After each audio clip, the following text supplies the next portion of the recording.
Bom, responder essa pergunta do Gabriel.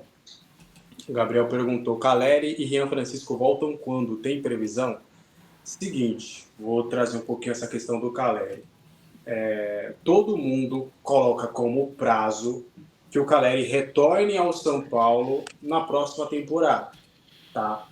Porque é o mais seguro, é a previsão ideal, porque não faz sentido você trazê-lo para essa temporada sem ritmo de jogo algum, podendo, né?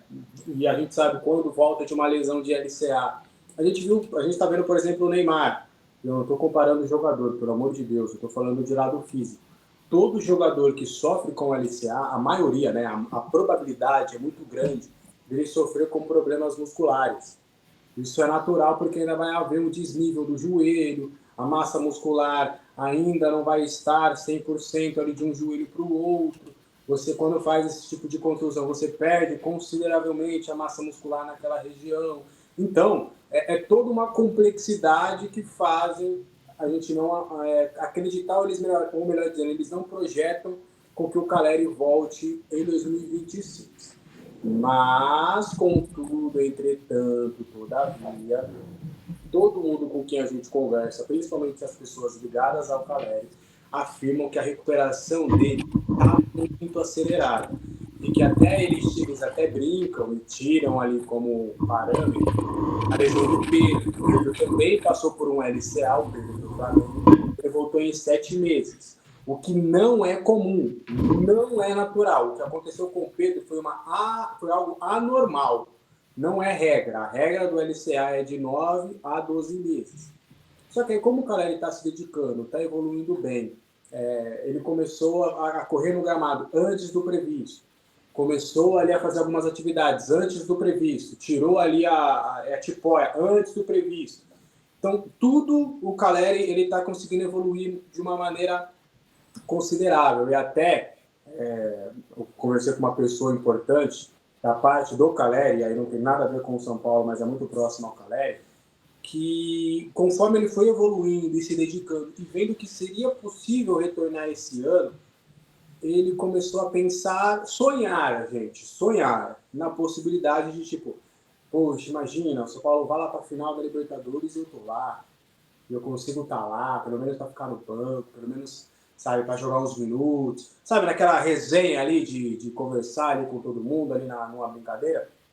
Então o Caleri, ele vê uma possibilidade dele voltar esse ano. Só que aí, se a gente começar, se o clube começar a falar isso, o Caleri começar a falar isso, todo mundo começar, vai vir uma pressão, vai vir uma responsabilidade. Se ele não voltar esse ano, ó, tá vendo? O DM lixo, o Caleri não sei o quê, como aconteceu com o Lucas Moura.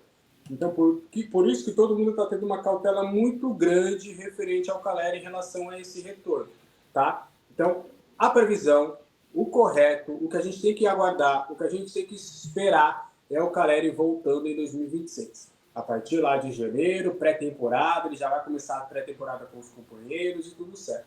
Mas tamanha é a evolução dele dessa contusão, algumas pessoas já começam a pensar, pô, e galera, novembro ali você já tá de volta, já começa, tem Libertadores talvez, aí só pode chegar na final. Então tá todo mundo. Eu não duvidaria, tá? Se você chegar para mim, Alex, bota sua mão no fogo, o Caleri não volta em 2025. Eu não coloco minha mão no fogo. Porque já estão começando a pensar sobre essa possibilidade, cogitar essa possibilidade, o que poderia, na minha visão, né, ser bem legal nesse quesito. Eu até brinquei com algumas pessoas, acho que foi até em vídeo. Eu falei, imagina, rapaz, final da Libertadores, segundo tempo, 1-1 lá, aí bola na área, Jonathan Caleri, cabeceia e gol. Aí é uma história de filme, né? Ia ser uma história de filme, igual aconteceu, por exemplo, na Copa do Brasil, onde a gente passou por todos os rivais e ainda com o gol do Nestor, que era criticado. Já o Rian, a previsão dele é só ali para um término de Campeonato Paulista. Porque a do Rian é a mesma lesão, só que foi bem depois. Então ali ele vai demorar já um tempinho, mesmo que ele também tenha uma recuperação bem rápida, é só para o ano que vem, é só para a reta final do Paulistão. E aí o São Paulo já nem conta com o Rian.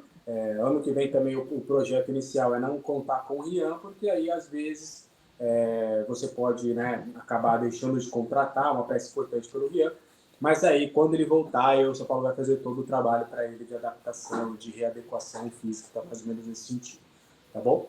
Quer comentar sobre as lesões dos dois, Elísio Teixeira? Trazer um pouquinho também de alguma historinha aí que você buscou aí do vídeo de hoje, do Caleri? A contusão, como você falou, essas contusões de LCA, né, ligamento cruzado e tal, são sempre complicados mesmo, né? Você pode ver que todos sofreram cirurgias, né? E o André também, hoje, daqui a pouco você vai falar um pouco mais, também vai passar por cirurgia, né? Daqui a pouco você detalha melhor isso daí. E tem uma recuperação realmente acaba sendo demorada. Sobre o Caleri, eu acho que é legal quem não lembra, né, acompanhar que o Caleri ele foi contratado pelo Deportivo Maldonado do Uruguai e ele não jogou por esse time, né? Na realidade era um grupo de empresários que gerenciavam a carreira do Caleri e ele era ligado, quando ele veio pela primeira vez ao São Paulo, ele era ligado a esse clube, depois ele foi emprestado para alguns times da Europa, mas nenhum time de ponta, assim, né? Ele até jogou no West Ham, mas o West Ham não é o que é o West Ham hoje, né? O West Ham na época não tinha a força que tem hoje. Então, acho que é bem legal, quem quiser saber um pouco da história do Caleri, é um vídeo curto, tá? Ele explica, é bem básico assim para explicar um pouco da trajetória do Caleri. Quem quiser entra lá no nosso Instagram estará lá a historinha do Caleri. E aí aproveita e já vota em quem vocês querem saber aí na próxima na próxima semana aí pra gente fazer aí o, o negócio. Você viu o Flamengo ontem 8-0? Você assistiu o jogo? Eu vi, rapaz. Eu não assisti o jogo, mas eu vi depois. Que amasso. Que Que amasso. aventura. E eu vou falar uma coisa, hein? Podiam ter feito mais, se forçasse mais. Se forçasse mais um pouquinho, meu amigo. Meu E amigo. só para fechar sobre o Rian, cara, eu fico muito admirado também, acho que é importante trazer também a família do Rian. Ele tem uma estrutura familiar muito bacana. O seu Raimundo lá, que é o pai dele, a mãe dele também, eles estão cuidando muito bem do menino. Ele também está com uma cabeça muito forte, porque vocês imaginam, né, gente? O Rian estava ali depois da Copinha, onde ele foi o principal jogador. Ele desponta para 2025 como a principal promessa, talvez, do futebol brasileiro.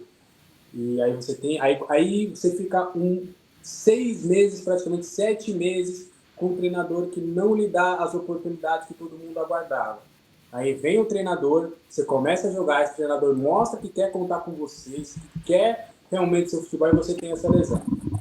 E mentalmente o garoto tá bem. É óbvio, né? Teve uma bala inicial, post e tal, mas a cabeça do Rian, uma cabeça de atleta, impressionante. É muito impressionante mesmo. Eu me surpreendo porque não é todo mundo que teria essa capacidade mental do Rian. O moleque já está trabalhando bastante aí para voltar o mais rápido possível. Tá? Posso criar, falar mais duas coisinhas dessa história Com do Jean certeza. antes de você mudar o assunto?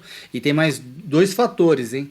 Ele pegou um treinador que jogou na posição dele, que tem muito a acrescentar, não só tecnicamente para o time, mas na posição, porque ele era da posição e foi um dos melhores da Argentina, um dos melhores do mundo, né? Que é o Crespo.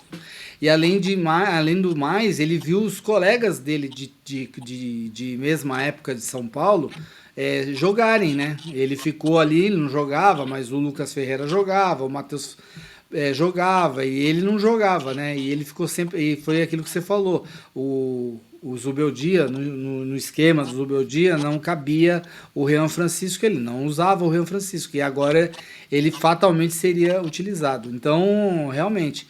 Eu também conheci a família deles num jogo do Sub-20 do São Paulo. O São Paulo ganhou do Palmeiras na final do Morumbi.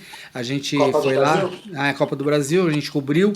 E a Vitorinha conhece a família, a Vitorinha da rádio. Ela conhece os familiares. Fui lá ver, realmente, pessoal simples, pessoal humilde mesmo, mas, sabe, muito centrado naquilo que eles querem, que o menino quer para a vida dele e o que eles podem ajudar o menino para conseguir, entendeu? Porque é aquela coisa também, né? Às vezes os meninos também, eles acabam sendo ali os provedores da própria família, né? Não é o caso, o pai dele trabalha, a mãe dele trabalha também, mas é claro, né? Um jogador de futebol, se bem sucedido, ganha muito dinheiro, muito mais dinheiro e pode ajudar bastante até a própria família. E a família tem contribuído, ajudado bastante ele nesse momento e agora, mais do que nunca, vai precisar ajudar ainda mais. Perfeitamente. Um abraço, inclusive, pro seu Raimundo, que a gente fina demais. O Pietro Galvão mandou aqui, caro transfer IBAN. É o A Paulo,